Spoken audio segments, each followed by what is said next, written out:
Fl-aħħar sigħat it-tobba fetħu protest ġudizzjarju kontra segretarju permanenti fil-Ministeru tas-Saħħa tal-sitwazzjoni fil-qasam mediku qed tibqa' waħda prekarja bil-piżijiet ikomplu jiżdiedu fuq il-ħaddiema tas-saħħa fil-waqt hija tibati l-pazjent.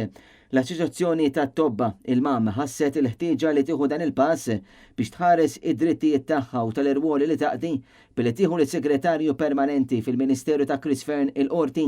L-Assoċjazzjoni għamlet referenza għal mod kif il-Gvern ma tantx qed jagħmel sforz biex innuqqas taqbil li għatem mal-infermiera jissolva kemm jista' jkun malajr. Jikkumenta dwar dan il-President tal-MAM Martin Balzan.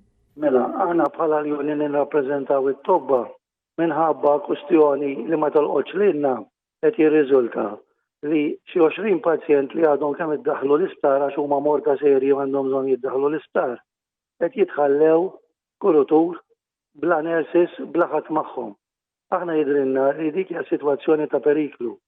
Imma li fiha jista' jiġri konsegwenzi, kif ikun hemm konsegwenzi ħafna drabi daw jispiċċaw f'inkjesti maġisterjali.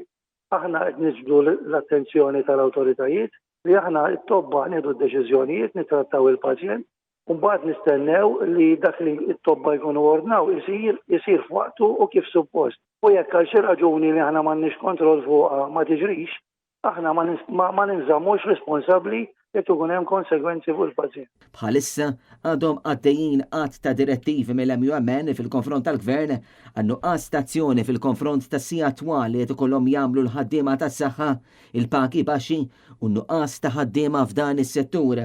Il-MAM min-naħa tagħha qalet li ħadet dan il-pass fil-qorti għax tinsab imħasba ferm dwar is-sitwazzjoni tas-saħħa f'pajjiżna. Hija qalet li kaġuni tan-nuqqas stazzjoni il-pazjenti qed jispiċċaw jibqgħu fil-kurituri tal-isptar u ma jirċevux il-kura mill-aktar fis.